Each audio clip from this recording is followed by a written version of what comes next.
La Beauce est l'une des régions de la belle province, aussi appelée Québec. Divisée en 4 municipalités régionales de comté, celle-ci se situe aux abords de la rivière Chaudière. Elle compte près de 110 000 habitants au total. Chaleureuse et accueillante comme sa population, elle est reconnue pour sa richesse patrimoniale et artisanale. Entre autres, on la remarque pour la beauté de ses paysages, son milieu agricole et ses marchands locaux. La Beauce est réputée pour ses nombreux festivals et spectacles qui ont lieu tout au long de l'année. Les spectacles pour les fêtes nationales, le Festival des travailleurs, le théâtre de l'Hôtel de Ville de Saint-Joseph et ceux-ci parmi tant d'autres. De plus, la Beauce a la chance d'avoir les Amants de la Scène, un organisme à but non lucratif qui sert à faire découvrir et connaître les artistes québécois. Ceux-ci donnent accès à des spectacles entièrement professionnels et qui touchent différents arts de la scène. Cette région québécoise promouvoit énormément le domaine des arts, artistes peintres, metteurs en scène, comédiens, écrivains, photographes, vidéastes, musiciens, interprètes et beaucoup plus encore. Le fait d'être éloigné des grandes villes telles que Québec et Montréal n'empêche pas les artistes de se développer et de suivre la passion qui les fait vibrer. Depuis le début des années 2000, les concours télévisés tels que Star Academy et La Voix ont une grande ampleur dans le milieu du show business québécois. C'est devenu une option facile pour se faire reconnaître dans le domaine musical et pour aider à lancer sa carrière. C'est le cas de Pierre-Hervé Goulet, originaire de Beauceville, qui s'est rendu en demi-finale de Star Academy en 2009 suite à son aventure et produit 2 albums, Faut qu'on bouge en 2016 et son dernier sorti en 2018, Pas loin d'ici.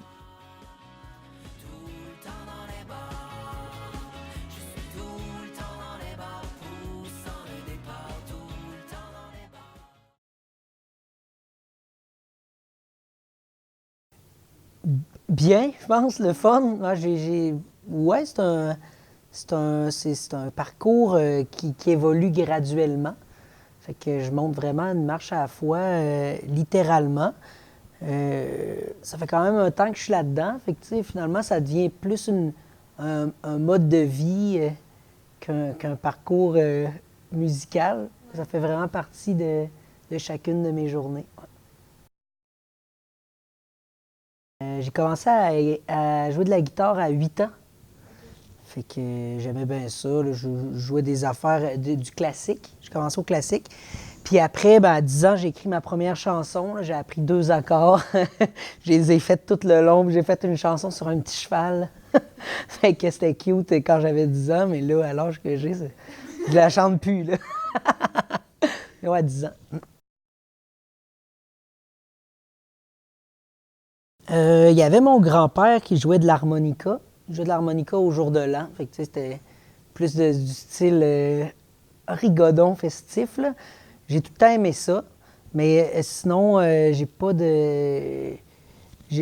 eu de modèle dans ma famille qui m'a enligné vers là. Mais ma famille et mes parents surtout m'ont toujours encouragé là-dedans. Là. Tout était placé pour que je joue au football. Finalement, j'ai joué un peu au football, puis j'ai décidé de bifurquer vers la guitare puis les chansons. Ben honnêtement, à l'âge que j'avais, je me posais pas beaucoup de pourquoi. Là. Je l'ai juste fait. Je l'ai juste fait dans le temps, avec mon petit chapeau puis ma petite guitare. Là.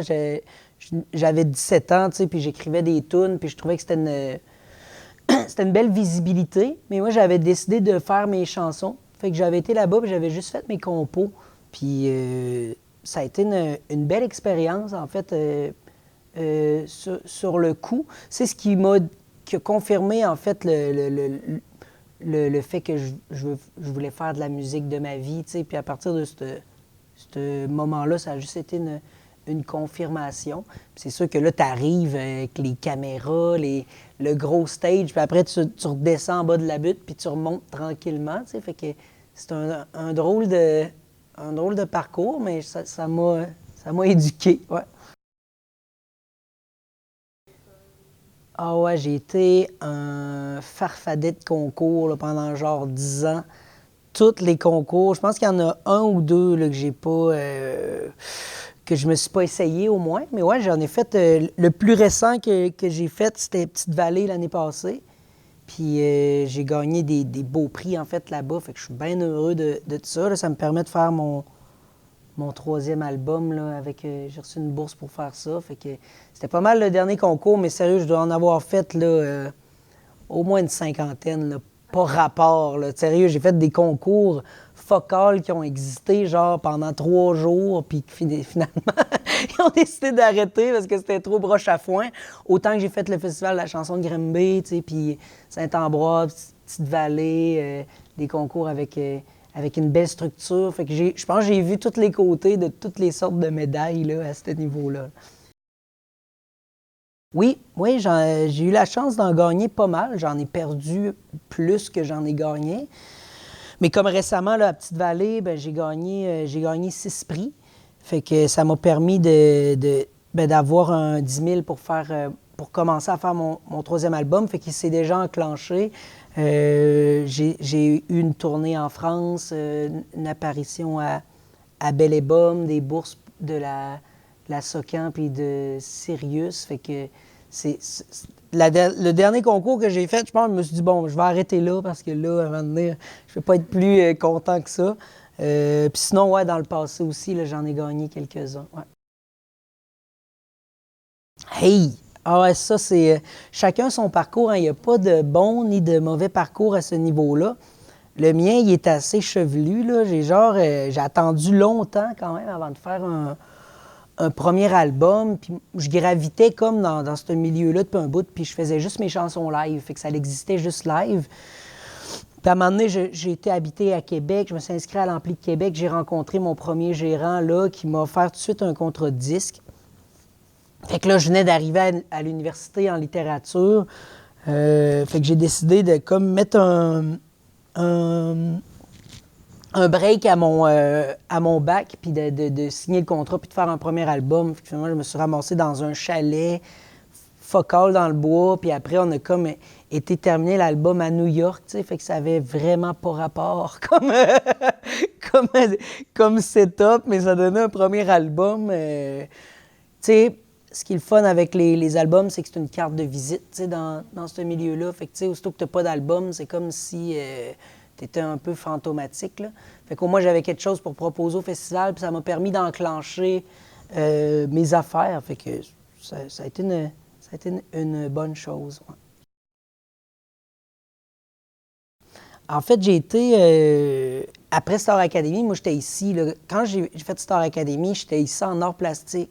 J'étais en train de sculpter un pied en plâtre. Là. Fait que c'est de là que je suis parti.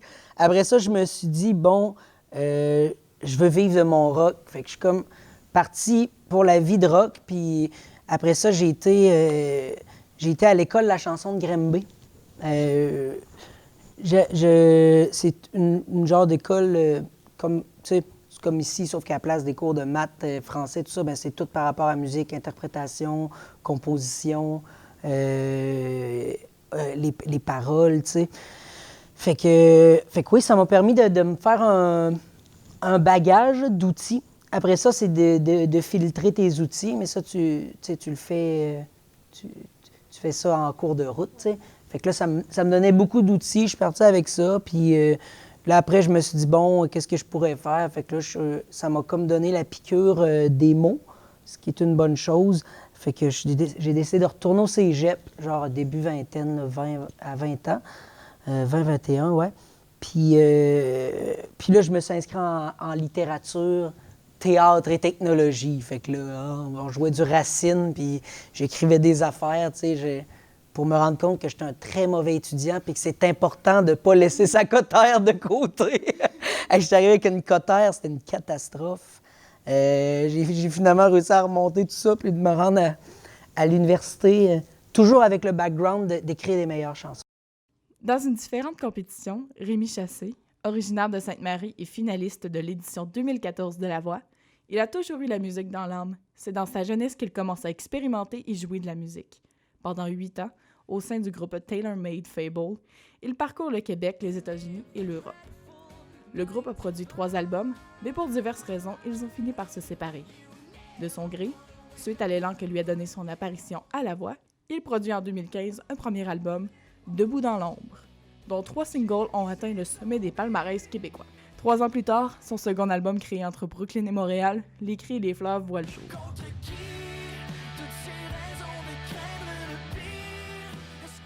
Fait que, mettons, t'as commencé à à t'intéresser au domaine musical à partir de 12 ans, tu disais? Ben, j'ai eu ma première guitare, j'étais comme en 5e année.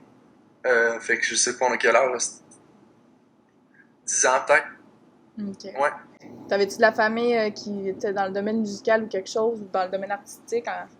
Même pas. Non, mon père a toujours été mélomane, puis il tripait sur les systèmes de son, puis la musique, mais pas pour en jouer. Fait que je suis comme le seul artiste de la famille, si on peut dire. OK. Puis, on va revenir avec un peu ton band pour aller rechercher les infos de tantôt, là. Tu sais, tu t'es parti ton band à partir d'une gang de chums, dans le fond? Ouais, en gros, c'est pas mal ça, là. J'avais... ben, j'en ai eu plusieurs bandes, là, mais mettons... ben, j'ai eu un band au secondaire, tout le long du secondaire. Ensuite, j'en ai eu un après le cégep. C'était lui qui s'appelait Taylor Made Fable, là, qu'on est parti aux États-Unis, puis qu'on a fait 8 ans ensemble. Puis, c'est ça, tu sais, dès que j'ai eu ma première guitare, moi, mon but, c'était pas nécessairement de...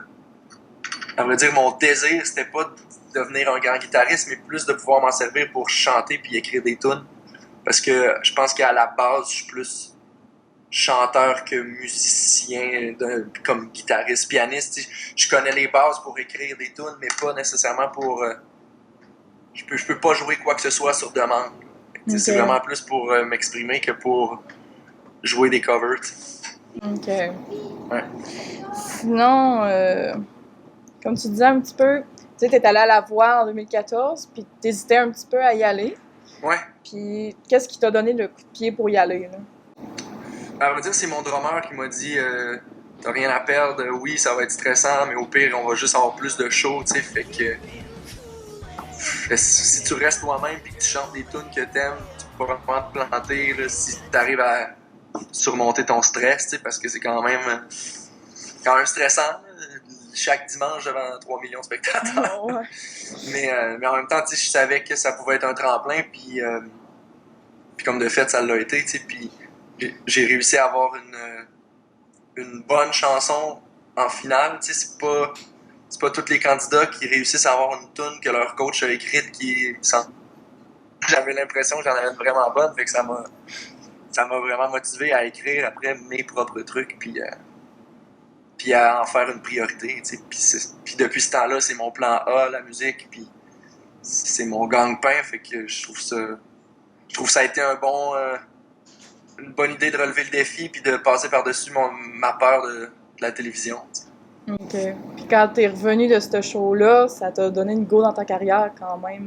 Ouais, quand même. Mais tu sais, tout d'un coup, j'étais connu du public québécois, puis j'étais aussi reconnu par l'industrie d'ici, tu sais. Fait qu'il y avait une certaine... il y avait une attente, puis il y avait une curiosité, puis il y avait une espèce de momentum que je pouvais utiliser à mon avantage. Fait que c'est pour ça que le premier album, j'ai quand même essayé de le sortir sans trop me presser assez rapidement pour que je sois encore reconnu dans l'œil public quand je sors mon matériel. Fait que je pense que ça a été quand même assez mission accomplie. Puis ensuite, c'est juste de donner suite avec les meilleures chansons possibles. Puis en étant le plus intègre possible. T'sais, j'ai toujours écrit sur des choses qui m'intéressent puis des choses qui me touchent. Fait que c'est pour ça que des fois le processus créatif est un peu plus long. Je suis pas vraiment capable d'écrire sur la pluie et le beau temps si je suis pas touché directement. Fait que c'est ça, c'est un travail d'introspection puis puis d'art. Des fois, j'écris une tune, je l'ai commencé peut-être là un mois, puis finalement ça débloque juste le mois suivant. Fait que c'est comme un drôle de travail flou, puis toujours être un peu à la merci de l'inspiration. C'est une genre de discipline en soi de se rendre disponible au flash. C'est vraiment de rendre ça concret. Le processus de créer un album, tu sais, dans le fond, tu dis va selon ton inspiration, mais ça peut prendre tellement de temps puis de démarche. Peux-tu nous expliquer ça un petit peu? Ben, tu sais, rendu là, c'est comme à partir du moment que moi j'ai des chansons qui me satisfont, ben je suis comme. Puis tout au long je veux dire, j'écris, je sais pas, peut-être une douzaine de chansons, puis mettons, est-ce que tout ça est cohérent ensemble? Ensuite, avec quel réalisateur je veux travailler? Tu sais, je veux y aller dans une sonorité plus rock, plus pop, plus folk. Rendu là, il y a plein d'options possibles. Tout dépendamment des budgets aussi. Fait que, tu sais, il y a ma compagnie de disques aussi, Musicor, puis mon gérant qui m'épaule là-dedans, puis qui me conseille, tu sais, parce qu'il y a tout un côté administratif aussi qui, moi, est moins ma tasse de thé. Fait que j'ai besoin d'être encadré aussi là-dedans, ne serait-ce que pour les échéanciers, puis planifier le budget pour être capable de payer les musiciens, le réalisateur, les pisteurs radio. Tu sais, il y a toute une industrie autour de ça. Tu sais, il y a beaucoup de monde qui travaille sur le projet, puis c'est ça, c'est de faire l'échéancier, puis d'essayer d'avoir un timing de sortie pour que le marketing soit le mieux fait possible autour de la sortie de l'album. Fait que, je sais pas où est-ce que je m'en vais avec ça directement, mais c'est un long processus. La création d'un album, c'est pas juste les tunes, c'est aussi tout le visuel, toute la tournée promo. C'est ça, c'est un investissement aussi. Tu sais, quand tu fais le tour des radios du Québec pour aller présenter ton nouveau matériel, ben, c'est un peu à tes frais, tu sais, parce que il n'y a aucune radio qui paye des artistes pour venir jouer. Tu sais, rendu là, c'est de la promo. Puis c'est ça. Je sais pas si ça répond à ta question. Oui, c'est correct, c'est parfait de même. Cool. Puis as-tu participé à d'autres concours autres que la voix? Là? Mais pas en mon nom personnel. Tu sais, avec TaylorMade, comme je disais, on avait fait Envol et Macadam, on avait fait le Second Skin Rock Contest, puis le concours de songwriting, le International Songwriting Competition qui nous avait amené à Nashville. Mais sinon, en mon nom personnel, j'ai jamais fait d'autres concours parce que il n'y a pas vraiment de raison. Là. J'ai fait la voix puis j'ai l'impression que c'est pas mal le plus gros. Ouais, c'est sûr. Là. C'est ça. Ouais. Puis as-tu déjà reçu des prix pour ta musique? Oui, on avait reçu le 2e prix avec TaylorMade à Nashville. Sinon, j'ai été nommé 3 fois au Gala de la Disque avec mon premier album comme album rock de l'année et puis comme révélation de l'année. Puis avec mon 2e album, j'ai été nommé comme album rock de l'année encore une fois. J'ai pas encore de Félix, mais j'ose espérer qu'au prochain album, je vais toujours être en nomination. Puis peut-être, je me croise les doigts. Tu sais, j'ai pas vraiment non plus de... On fait pas ça pour les Félix, là, c'est juste une belle reconnaissance, puis juste la nomination en soi, c'est une bonne tape dans le dos parce que t'as l'impression d'être reconnu, pas nécessairement juste par l'industrie de la musique québécoise, mais par tes pairs, puis tous ceux qui font un peu le même métier que toi. Fait que ça, c'est toujours encourageant parce que t'as l'impression que ton travail, non seulement tu joues à radio puis tu fais des spectacles, mais il est aussi reconnu par ceux qui font ta job, tu sais, puis ça, c'est comme une satisfaction, je pense. Ça donne le goût de continuer puis à s'améliorer, puis j'ose espérer que je m'améliore encore. De la même année, Laurence Castera, originaire de Saint-Georges, a terminé son parcours en quart de finale. Suite à sa participation à l'émission, il produit 2 albums, Bruit des mots en 2017. 2 des 14 chansons se sont hissées au sommet des palmarès radio et Haut lieu fait son apparition en 2019.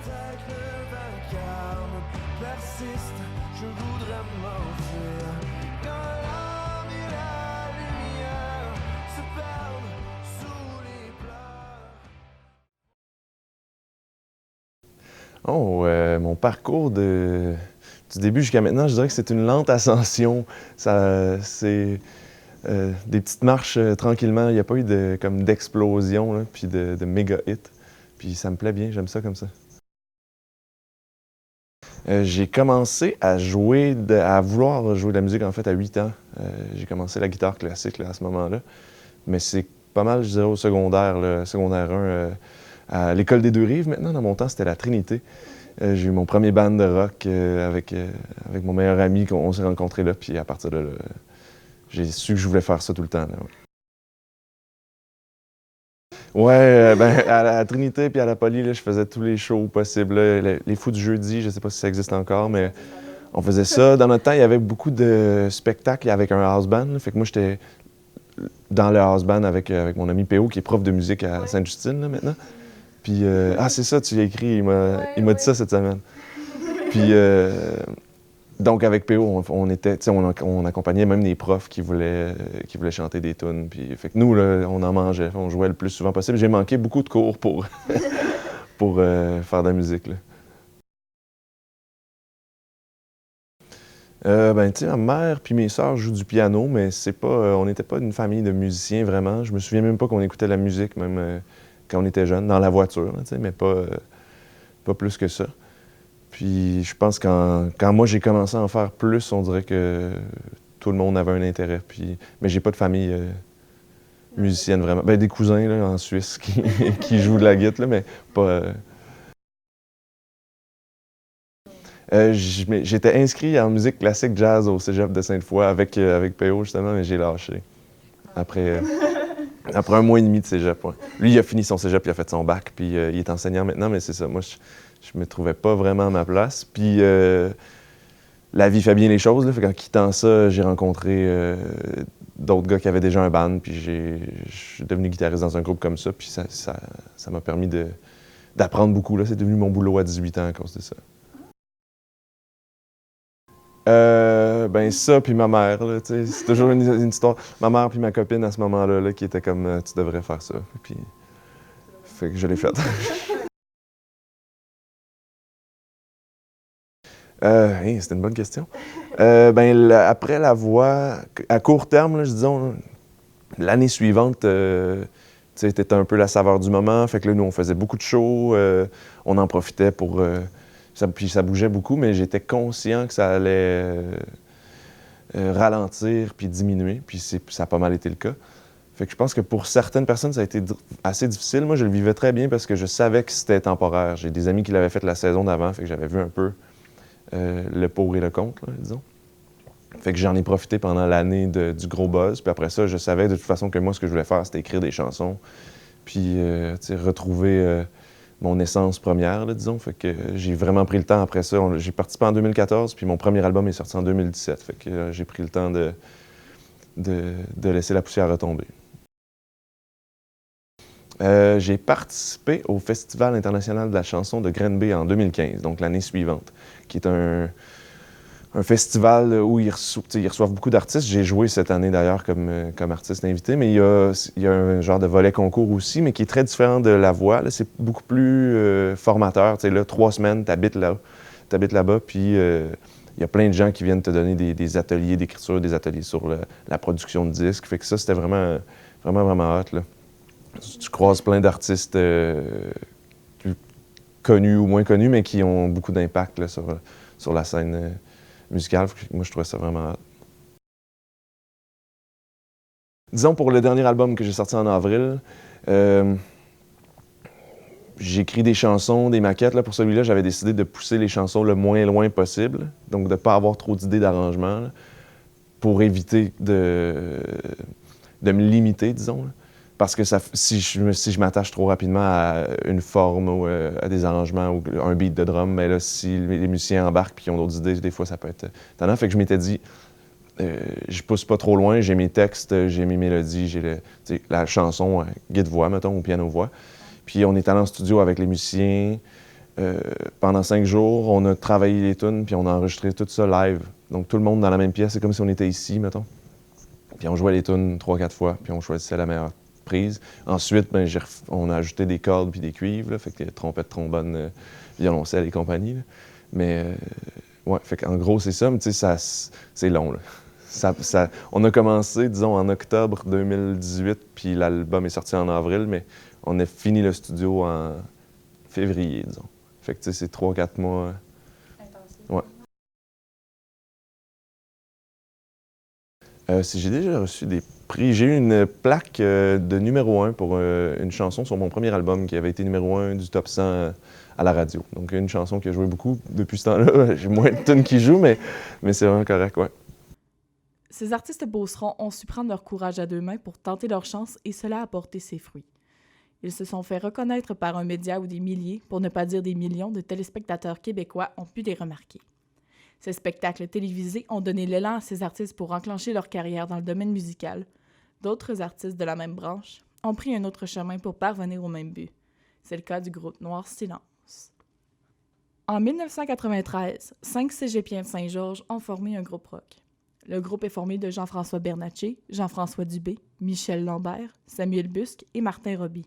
Ensemble, ils ont composé et participé à de divers concours tels que Cégep en spectacle et l'Empire des futures stars. C'est en 1995 qu'ils sortent leur premier album. Le succès de On jase de toi propulse la vente de l'album en plus de 150 000 exemplaires. La première fois que je jouais avec un batteur, un bassiste, puis que là, on établissait un band, un groupe, puis qu'on devait jouer ensemble, s'écouter. Donc, c'est la première fois. Puis c'est la première fois que j'avais une technique qui avait du bon sens, un vrai sonorisateur, un vrai éclairage. Tu sais, je gardais mes photos parce que, il y avait un spot de lumière, puis là, j'avais l'air d'une vraie rockstar, tu sais.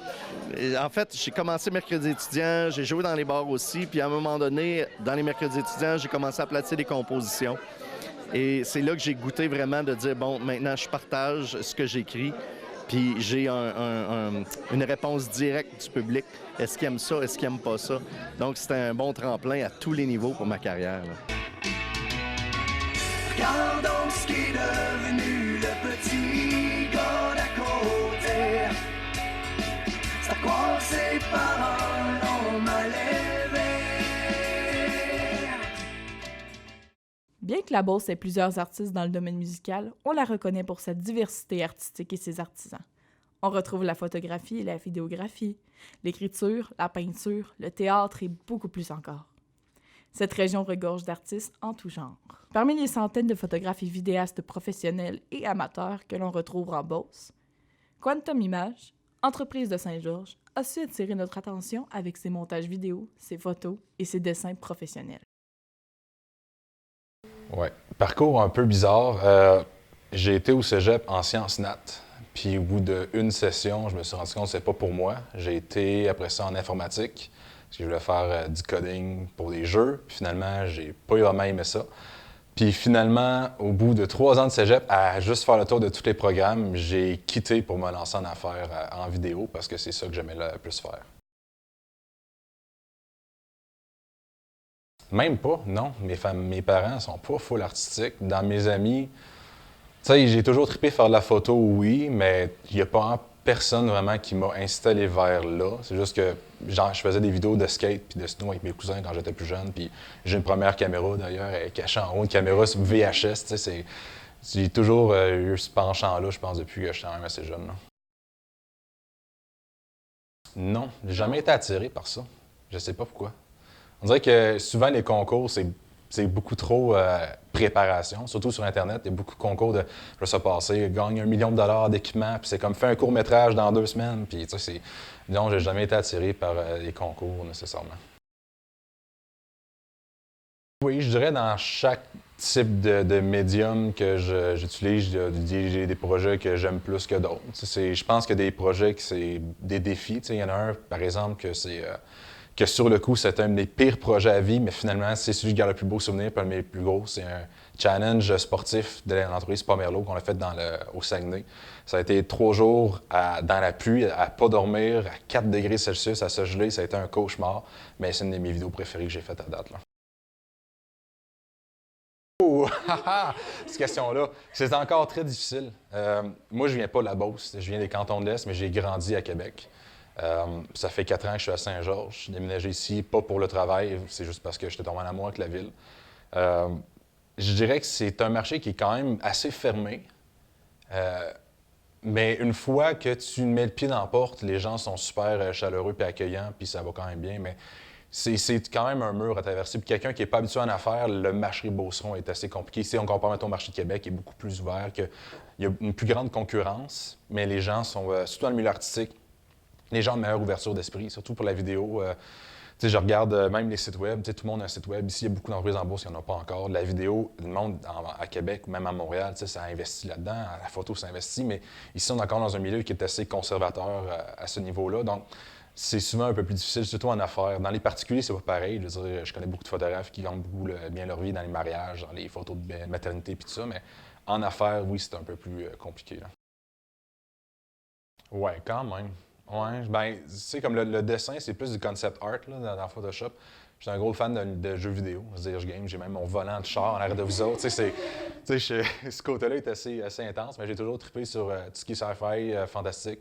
Fait que je fais comme beaucoup de dessins aussi là-dedans. La musique, ben, ça donnait que je faisais de la guitare, puis j'avais des amis qui jouaient de la musique. Bon, c'est parti un band pendant 4 ans. Tu sais, je veux dire, tu sais, je tombe dans des projets, puis à un moment donné, je me tanne, j'embarque dans d'autres projets. Mais la vidéo et la photo, je dirais, c'est mes deux coups de cœur, puis j'ai vraiment jamais lâché ça, puis j'ai pas l'intention non plus. Là. Ouais, ben c'est sûr qu'en photo, ben là, j'ai fait un voyage en Italie qui m'a vraiment qui m'a scrappé. Je dis ça à beaucoup de monde, mais depuis que je suis revenu de cette place-là, j'ai beaucoup de misère à être inspiré au Québec. Pour vrai, tu sais, quand tu fais le tour des Alpes, puis quand tu fais le tour de la Toscane, puis là, tu arrives ici, tu es comme, ouais, ben il y a des fermes, il n'y a pas de montagne, tu sais, c'est... Ouais, ça m'a un peu brisé, mais oui, mon voyage en Italie, ça m'a un coup de cœur, mais tu sais, je veux dire, je ne trippe encore à faire la photo ici. Ben, j'ai un site web. Tu sais, je veux dire, je fais affaire surtout dans le B2B, donc des entreprises, c'est les vidéos corporatives, des trucs comme ça. Fait que, tu sais, sur les sites Internet des entreprises. J'ai un Facebook, mais je l'anime tellement pas. Là. Je passe mon temps à dire à mes clients « Facebook, c'est important, gang! » Puis moi, je suis là, puis juste, j'ai rien posté en 6 mois. Là. Fait que, mais ouais, mon site Internet, je dirais que je mets à jour une fois par mort de pape, mettons. Là. Par ailleurs, le domaine de la littérature est exploité par plusieurs beaucerons. C'est le cas de l'auteur Marie-Ève Dion, originaire de Beauceville, qui a plusieurs romans à son actif, dont 2 séries de livres, Tracker Inc. et L'ombre de Jenna Fairchild. Comment tu pourrais décrire ton parcours jusqu'à où tu es rendu aujourd'hui, dans le fond? OK. Ben dans le fond, j'ai commencé à écrire quand j'étais au primaire. Bref, pas mal quand j'ai commencé à lire. Okay. Et ça a continué au secondaire. Puis ensuite, je me suis inscrite au cégep Bourse-Appalaches en arts et lettres, profil communication. Et après ça, j'ai fait un bac en littérature à l'Université Laval. Puis c'est là que j'ai découvert des trucs de plus pour l'écriture qui ont été pratiques. Puis sinon, avec l'expérience aussi, c'est là que ça l'a aidé à améliorer. Puis ben, aujourd'hui, en fait, après mon bac, j'ai fait un autre DEC en bureautique pour me trouver un emploi plus stable que l'emploi d'auteur. Puis je me demandais, c'était en quelles circonstances que tu avais écrit ton premier roman, donc Cupidon? En fait, Cupidon, c'est même pas mon premier, c'est mon 4e, je pense, je me rappelle bien. Premier roman, ben en fait, je vais répondre aux 2 premiers romans. Ça, j'avais écrit j'avais commencé ça en 6e année pour un projet de fin de primaire, puis ça l'a continué pendant tout le secondaire. Okay. Et Cupidon, ben, ça m'a emmené pendant l'été, j'avais envie d'écrire de quoi de cucu pour faire changement à la place d'avoir des gens qui meurent partout. Fait que, c'est comme ça que Cupidon a starté. OK. C'est bon. Puis, à date, tu as combien de livres d'écrits en tout? J'en ai 6 de publiés, mais sinon, j'en ai 10 d'écrits. OK. Puis, L'ombre de Jenna Fairchild, ils sont publiés. Oui, les 3 premiers sont publiés. Par contre, l'éditeur a choisi de ne pas aller avec la publication de la suite de la série. Fait que ça, ben, c'est moi qui s'en occupe, mais en auto-édition. OK, c'est bon. Puis est-ce que c'est plus difficile en auto-édition? Ben, c'est sans forcément. C'est que ça dépend toujours c'est quoi que tu veux faire avec ça. Parce que si tu veux être dans les librairies puis tout ça, ben, ça prend un distributeur, ce qui est plus facile avec une maison d'édition parce que c'est eux autres qui s'en occupent. Mais si c'est juste comme moi, ce que je fais, c'est que j'ai comme déjà mon bassin de lecteurs qui me suit depuis le début de la série. Fait que je passe par eux autres directement pour qu'ils puissent avoir la suite de la série. Mais c'est ça. C'est plus complexe un peu parce qu'il y a des étapes que normalement c'est une maison d'édition qui s'en occupe. Sauf que là, ben, t'es tout seul pour faire ça. Puis il faut que tu défrayes tous les frais qui sont nécessaires pour que ça fonctionne aussi. OK, c'est bon. Puis, est-ce que tu voulais devenir auteur depuis longtemps? Puis, si oui, tes proches ont réagi comment face à ça? Ah, mes parents n'étaient pas d'accord. Non? Mes parents n'étaient pas d'accord. Puis, en ayant moi-même, je veux pas l'expérience avec les maisons d'édition, voir c'est quoi que ça fait être auteur en tant que tel. C'est sûr que en faisant ça, j'ai compris que c'était pas quelque chose que je voulais faire comme travail principal. C'était plus comme un sideline. Okay. Parce qu'en fait, c'est au Québec, premièrement, le bassin francophone est quand même assez petit. Puis ensuite, ça dépend toujours quel type de livre que tu écris. Fait que c'est plus difficile de percer puis d'avoir vraiment un salaire là-dedans. Mais sinon, en tant que tel, l'expérience d'auteur, c'est vraiment génial. La première fois que j'étais dans un salon du livre, je tripais. Puis après ça, j'ai fait je fais de Québec-Montréal 7-8 fois, puis je tripe toujours autant à y aller. C'est bon. Puis est-ce que tu pensais en écrire d'autres livres d'une autre série ou... Oui, ben c'est encore dans mes plans de continuer d'écrire.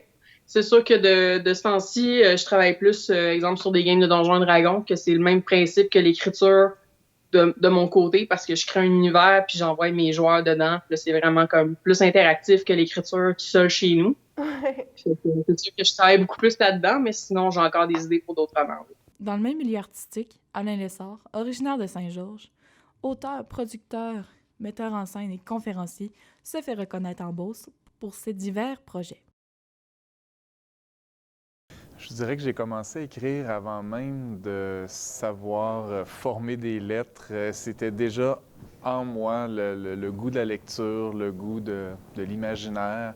À la base, mes parents, il y avait beaucoup de livres chez moi, des bibliothèques. Donc, tout petit, je me rendais pas aux étages avec les livres sans images, mais dans l'étagère du bas, il y avait les livres illustrés pour enfants, il y avait les bandes dessinées. Donc, tout petit, à 3 ans, 4 ans, 5 ans, j'ouvrais ces livres-là. Je comprenais pas ce qui était écrit, mais juste à regarder les images, je m'inventais toutes sortes de nouvelles histoires, de nouvelles aventures à ces personnages-là, qu'ils soient humains, végétaux, animaux. Et après ça, je vous dirais que ça s'est un petit peu corsé pour moi quand je suis arrivé à l'école. Quand je suis arrivé au primaire, une partie de mon secondaire, j'ai vécu énormément d'intimidation, violence physique, violence verbale. Par contre, ce qui m'a aidé à m'en sortir, moi, à ce moment-là, ça a été de me réfugier dans ma tête. C'est ça qui me permettait de retrouver le sourire, de retrouver la bonne humeur, de retrouver un niveau d'énergie suffisant pour me dire « Ouais, bien demain à l'école, ça risque d'être encore un peu la même chose qui va se passer, ça risque d'être difficile. » Donc, je pouvais me coucher sur mon lit et je m'inventais toutes sortes d'histoires qui me faisaient du bien, qui me permettaient de retrouver le sourire. Au primaire, les histoires étaient beaucoup dans ma tête. Par contre, quand je suis arrivé au secondaire, l'intimidation a continué, mais les histoires, à ce moment-là, j'ai commencé à les écrire. Au début, je les brûlais, je les cachais, je les déchirais pour être certain que personne tombe dessus, parce que j'étais tellement timide, mais j'avais aussi tellement peur que les gens se moquent de moi par rapport à mes mots, que je préférais les garder pour moi. Je me disais, s'ils se moquent de moi, s'ils écrasent ce seul rêve-là qui me tient debout, qui me garde en vie, qui me permet de ne pas abandonner, de ne pas baisser les bras, bien, je vais me retrouver devant rien. Ce qui fait qu'à ce moment-là, les mots, je les écrivais, mais je les gardais pour moi ou je les détruisais.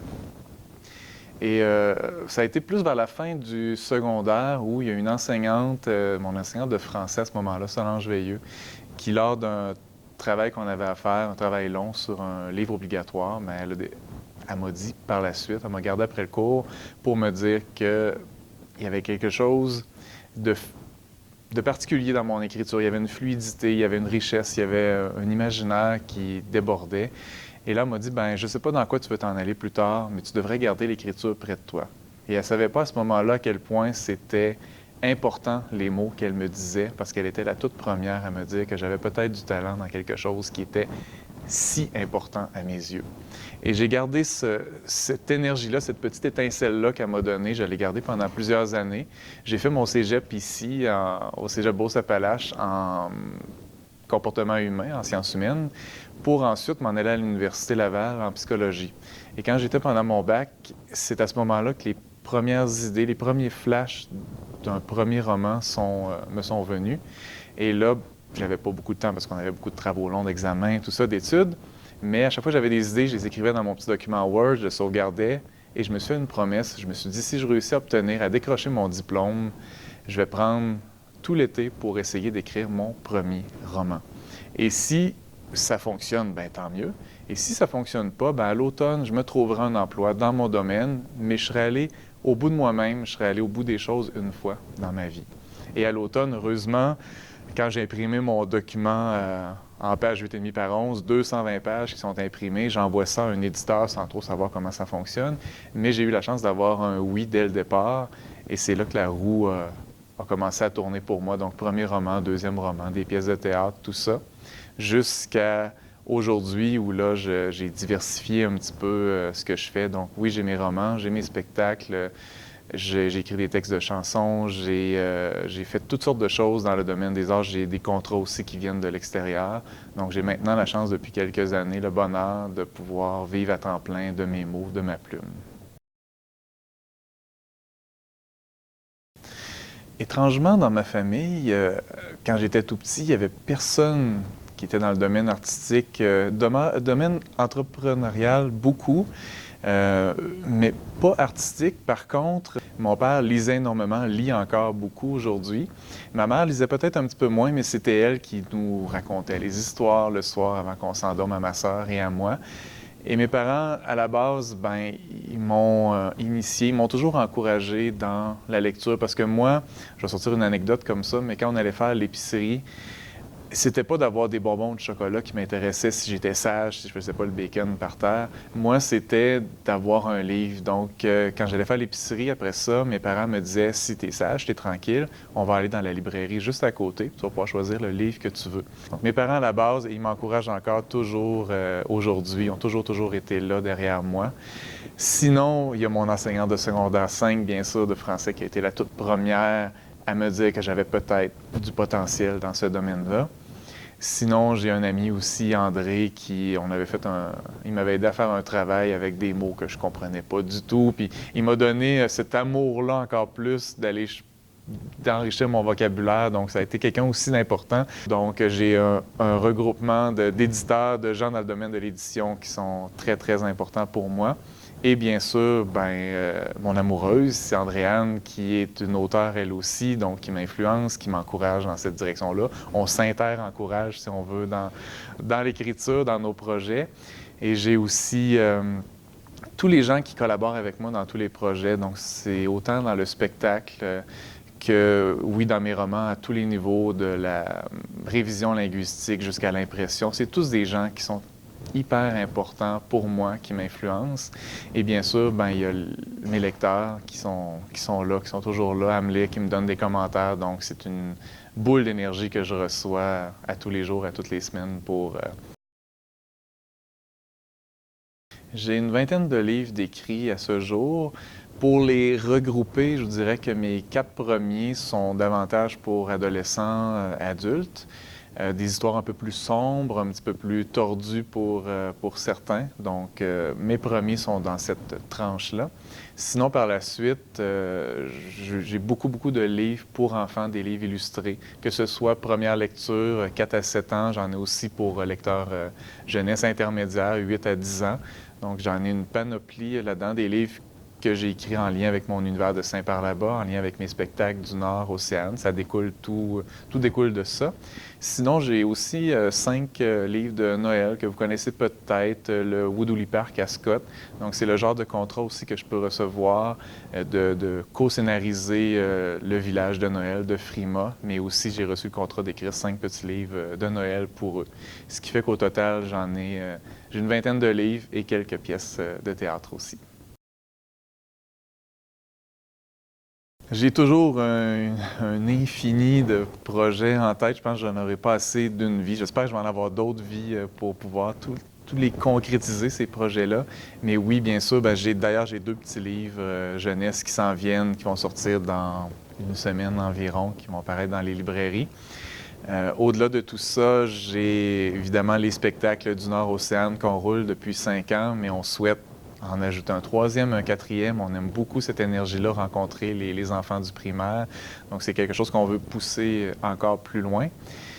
Et aussi, avec ma boîte de production, Pixel d'étoiles, on est quelques-uns, on est 3 à la tête avec Joël et Jean-Sébastien et toute notre équipe. Et on a plein de projets qui sont en cours, qui sont en chantier, qu'on espère qui vont voir le jour d'ici 6 mois, 1 an, 2 ans, que je peux malheureusement pas vous parler aujourd'hui parce qu'il y a des sauts de confidentialité un par-dessus l'autre pour ces projets-là, mais c'est des beaux gros projets. Ce seraient les plus gros projets que j'ai fait de ma carrière à date, qui s'en viennent, qu'on est en train de travailler là-dessus pour les prochains mois, prochaines années. Étrangement, j'ai jamais vraiment participé à des concours littéraires. C'est drôle, hein? Mais j'ai suivi la voie de l'édition rapidement. Je ne suis pas passé par les concours. Par contre, au niveau de distinction, au niveau de prix, ben, j'ai la chance avec mon livre Saint par la botte d'avoir atteint le statut de best-seller québécois. Donc, j'en suis vraiment fier, j'en suis reconnaissant. Sinon, j'ai reçu aussi des belles critiques, j'ai eu plein de beaux articles, des belles reconnaissances dans des revues comme Les Libraires, comme L'Urelu, LQ, Protégez-vous. Il y a aussi Communication Jeunesse, qui est une organisation qui recense le meilleur de la littérature jeunesse au Canada, qui ont sélectionné un de mes livres aussi comme une lecture inoubliable de l'été. Donc, j'ai eu plein de belles petites reconnaissances comme ça au fil des ans. Puis un peu comme je le disais tout à l'heure, pour moi, la plus belle reconnaissance, les plus beaux prix qu'on peut avoir, bien, c'est quand je rencontre les gens après mes spectacles, quand ils viennent me voir dans les salons du livre, qui me parlent, qui apprennent à découvrir ce que je fais ou qui viennent me donner des commentaires par rapport à ce qu'ils ont lu. Donc ça, pour moi, il n'y a pas de plus beau prix. Un autre artiste polyvalent qui rejoint le milieu littéraire est Harold Gilbert, auteur, metteur en scène et artiste peintre. Il est connu pour avoir mis en scène plusieurs pièces de théâtre, des troupes L'Épisode et Eau de forme, qui ont eu un fort succès en Beauce. Vous avez juste à y aller, Annette. De toute façon... En plus qu'on les batte pis chèque sans bon sens. C'est sûr que comme ils mangent pas, ça les affaiblit. Mais on dirait que c'est pire que ça. Je sais plus quoi te dire, ouais. Je sais pas, un tabarnak! Pourquoi que le bon Dieu m'en veut pour de vrai? Moi, je viens de Saint-Aurélie. J'habitais hors du village, dans ce qu'on appelait le Quatre-Chemins. Donc, c'était un petit peu comme une micro-société, une bourgade. Et j'avais pas des parents qui me prédisposaient à aller dans les arts, mais par contre, j'avais des parents qui étaient très, très, très permissifs. Moi, j'étais le dernier de la famille, puis ils me laissaient un petit peu faire ce que je voulais sur le terrain. Ça fait que je me souviens d'avoir fait un été, quand j'avais 11-12 ans, une forêt de la mort qu'on pouvait visiter avec des cadavres, des choses comme ça un petit peu. Et j'avais fait un mini-golf, plein de choses comme ça. Donc, j'avais une liberté totale d'action chez nous. Mon père me laissait mettre des choses dans les arbres, des banderoles, des drapeaux, toutes sortes de choses. Puis ça a fait que j'ai voulu continuer là-dedans. Donc, c'est ça, oui, il y avait comme une espèce d'ouverture à plein de choses. Puis après ça, quand j'ai décidé d'aller étudier en arts plastiques, parce que j'ai fait les arts plastiques au cégep de Sainte-Foy, c'est sûr qu'on recule d'environ 30-35 ans. Et dans ce temps-là, bien, souvent, c'était pas que c'était mal vu, mais souvent, dans la famille, les oncles et tantes, il y en avait des fois qui disaient « ben tu n'auras pas d'ouvrage là-dedans », puis tout ça. Puis moi, en plus, j'étais un premier de classe, donc j'étais très bon à l'école. Donc, ça m'a fermé beaucoup de portes parce qu'au secondaire, j'ai pas pris de cours de chimie, de physique, puis de bio. Je connais rien là-dedans. J'ai eu juste le cours de bio en secondaire 1. Et je me souviens, on me disait à la polyvalente, si tu fais pas ces cours-là, tu vas te fermer plein de portes. Tu pourrais être un avocat, tu pourrais être un médecin, tu pourrais être plein d'affaires. Mais moi, j'ai dit non. Moi, je suis un artiste. Puis, mais en même temps, je m'alignais pas pour être carriériste. Je me disais, je vais être dans le domaine des arts, mais je voyais un peu ma vie comme une vie de bohème, puis en tout cas. Ça fait que c'est ça. Ça fait que j'ai étudié là-dedans, puis après ça, j'ai pas continué à l'université. J'ai décidé d'y aller par mes propres moyens.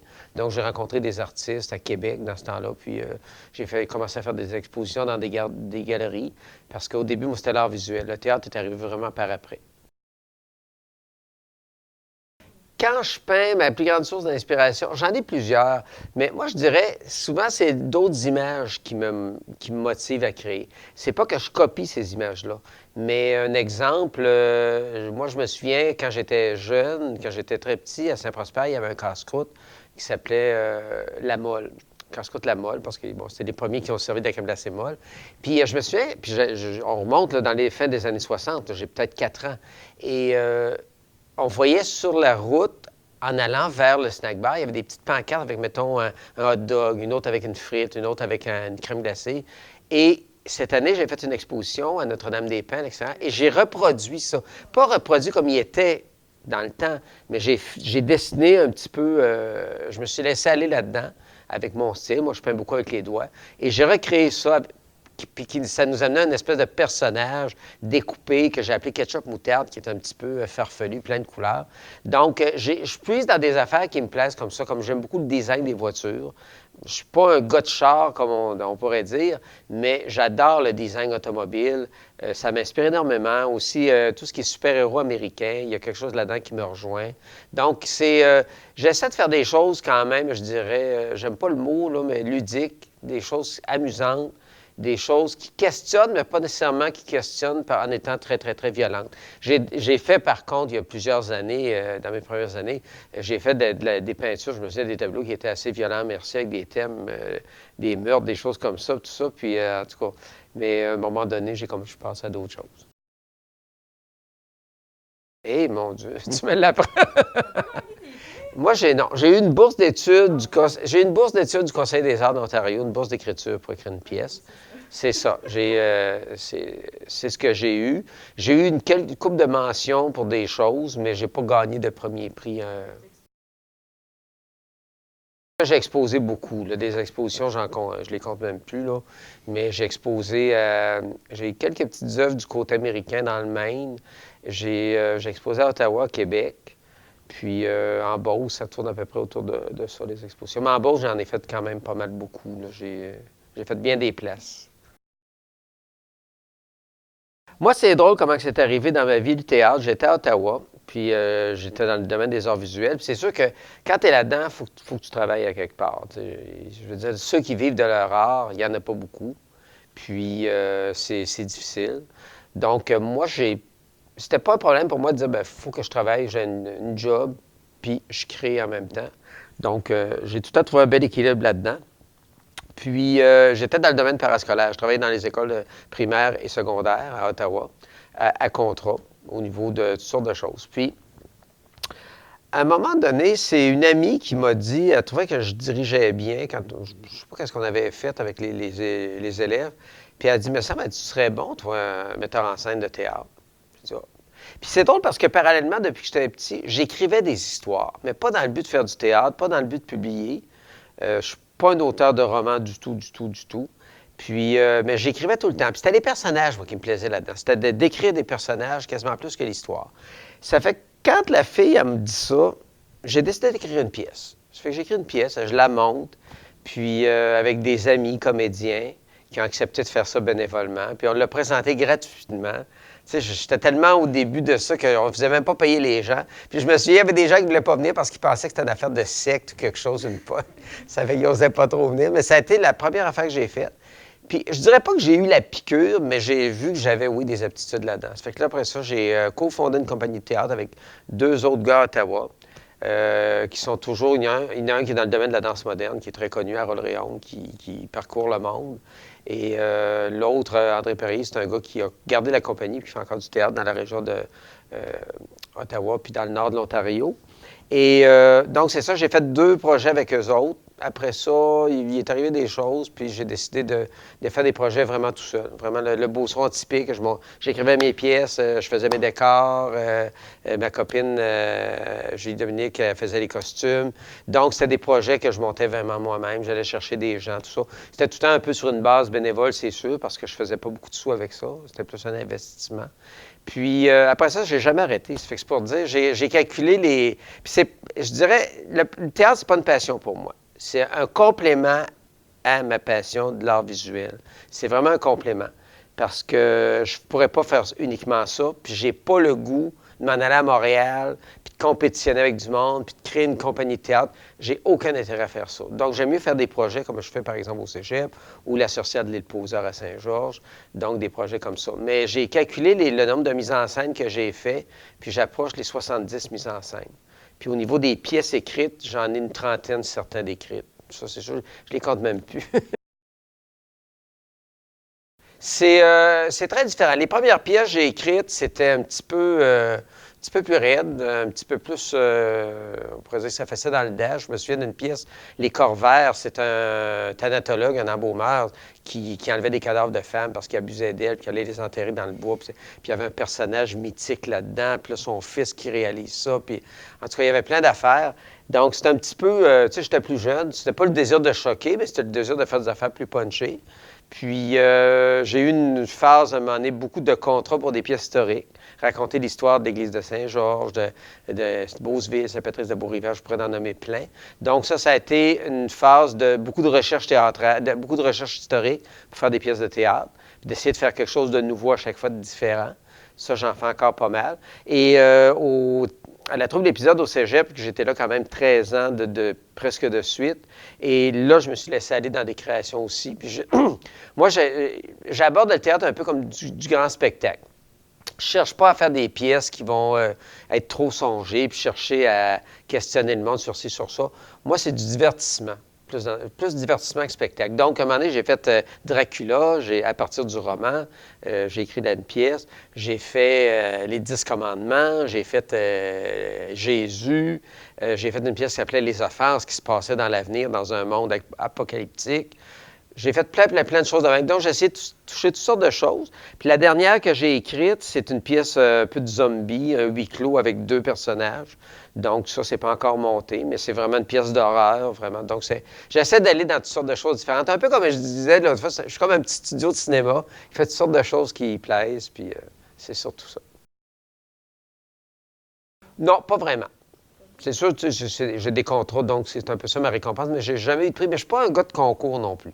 Même en art visuel, j'embarque pas dans les concours. Je suis pas... c'est pas quelque chose qui m'attire.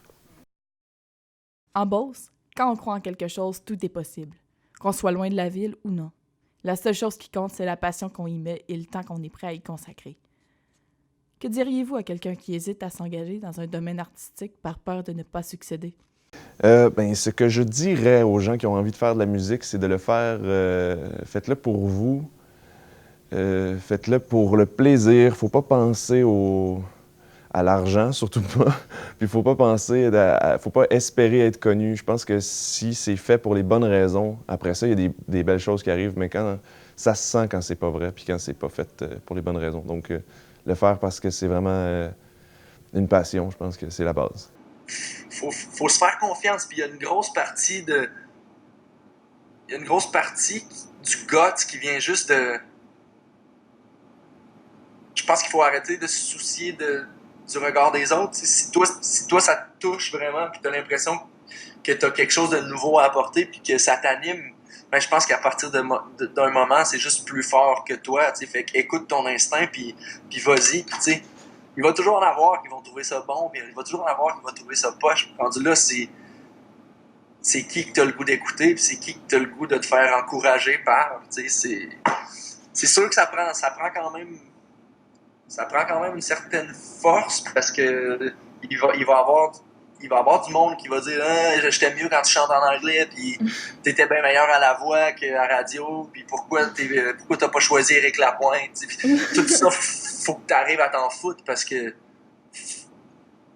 à la fin du compte, c'est toi le boss. C'est toi le boss de ce que tu chantes, c'est toi le boss de ce que tu deviens, puis c'est toi qui décides de ton image, puis laisse jamais personne venir changer ça, parce que tu risques d'être malheureux, puis de mal vieillir dans l'œil musical. Tu as eu accès à c'est qui ta personnalité artistique. C'est ça, faut s'en foutre, puis plonger. OK. Conseil, c'est vraiment juste de se lancer. Pour vrai, là, c'est le plus difficile, c'est de se garrocher dans le vide. Souvent, c'est des situations... Tu sais, j'ai des amis qui ont la misère à se lancer présentement parce que, bon, ils ont une maison, une femme, des enfants. Si c'est un moment dans votre vie où vous n'avez pas beaucoup à perdre, mais beaucoup à gagner, faites-le, ça vaut la peine, puis ça va être la plus belle vie que vous pouvez vous payer, certainement. J'en aurais plusieurs, en fait, mais le premier que je donnerais, ça serait d'écrire, parce que si tu as l'impression que ton premier jet n'est pas assez bon, ben ça vient avec l'expérience. À force de réécrire, à force de travailler ton texte, que là, tu vas vraiment l'améliorer. Puis avec l'expérience aussi, j'ai découvert de quoi de vraiment merveilleux, que quand j'étais au cégep, justement, j'étais comme « Ah non, Sam, j'ai pas besoin de faire ça. » Les deuxièmes jets, ça sauve la vie. De juste comme, à place de repasser dans le texte et de le retravailler, c'est un coup que ton texte est fini, tu le mets de côté, tu le recommences en ayant déjà comme le squelette en tête. Puis là, après ça, ça colle mieux que le premier jet. Moi, je dirais aux jeunes, prends pas pour acquis en partant que tu vas en faire un métier. fais-le. Puis si tu as à avoir un métier parallèlement à ça ou qui va prendre la place, bien, ça sera ça. Mais il faut que tu l'essaies, puis si tu aimes ça, il faut que tu continues à le faire. Parce que moi, je connais plein de monde qui ont des métiers, mais qui font du théâtre, des fois l'été un peu, dans des théâtres d'été. Ils vont faire du théâtre dans des projets, des fois avec moi. Même à faire au niveau des arts visuels. C'est pas tous des professionnels autour de moi des arts visuels, mais il y a des gens, par exemple, qui font de la photo, qui montent une exposition, puis qui le font. Donc, c'est pas, je pense que l'obligation, c'est pas de vouloir vivre de ça. L'obligation, c'est que si on aime ça, c'est d'en faire.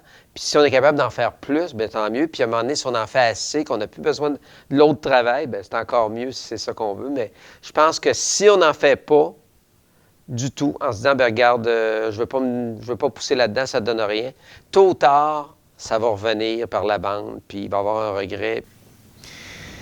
Il y a tout plein de conseils que je pourrais donner. Je dirais que le premier, c'est de foncer avec passion. Si on est passionné par ce qu'on fait, tout le reste, toutes les embûches, les obstacles, les difficultés qui peuvent se présenter sur notre parcours, tout ça va passer beaucoup mieux. Donc, de le faire par passion et aussi de croire en soi parce qu'évidemment, c'est pas un domaine facile, surtout dans les premières années. Il faut se forger une carapace solide pour affronter un peu tout ça, pour faire sa place finalement. Donc, si on croit en soi, si on croit en nos idées, si on croit en nos rêves, si on est authentique aussi dans notre démarche, ça ne sert à rien d'essayer de ressembler à d'autres, de copier des formules à succès. Ça ne donne rien. Ça peut peut-être aider pendant un certain temps, mais ça va retomber rapidement. Donc, soyez authentique. Je vous dirais que j'ai une citation de Danny Laferrière qui me vient en tête, mais qui disait « On écrit au plus près de soi et c'est ce qui nous rapproche le plus des autres. » Donc, plus vous allez être près de vous-même, plus les gens vont se reconnaître dans ce que vous faites. Un autre conseil, peut-être la résilience. Si vous êtes résilient, bien, peu importe ce qui va arriver, vous allez vous servir de ces embûches-là comme d'un tremplin, comme d'un levier pour aller vers l'avant. Et bien sûr, bien, j'ai pas le choix, c'est peut-être le petit conseil un peu plus plate, mais la discipline. Il faut être discipliné, il faut travailler, il faut peaufiner, il faut vraiment mettre tout en œuvre pour que nos projets, quels qu'ils soient le plus parfait possible à nos yeux. Mais encore là, tous ces éléments-là, comme la discipline, bien, si vous êtes passionné, si vous avez vos projets à cœur, si vous foncez, si vous avez le feu en dedans, bien, tout ça va couler de source et vous allez pouvoir les réaliser avec le sourire, le cœur tourné vers l'avant. Salut. Je pense que... ben, je pense que si tu veux faire de la musique, ben, tu sais, il y a plein de ressources, tu sais, ici, en Beauce, que tu peux aller solliciter des gens de l'industrie comme les Amants de la scène ou juste les radios. Moi, les radios ont tout le temps été smart avec moi. Ils ont fait jouer mes premières chansons ici à Cool FM puis Mix. Fait que je pense que c'est de bien s'entourer. Et de faire plus que de penser à faire.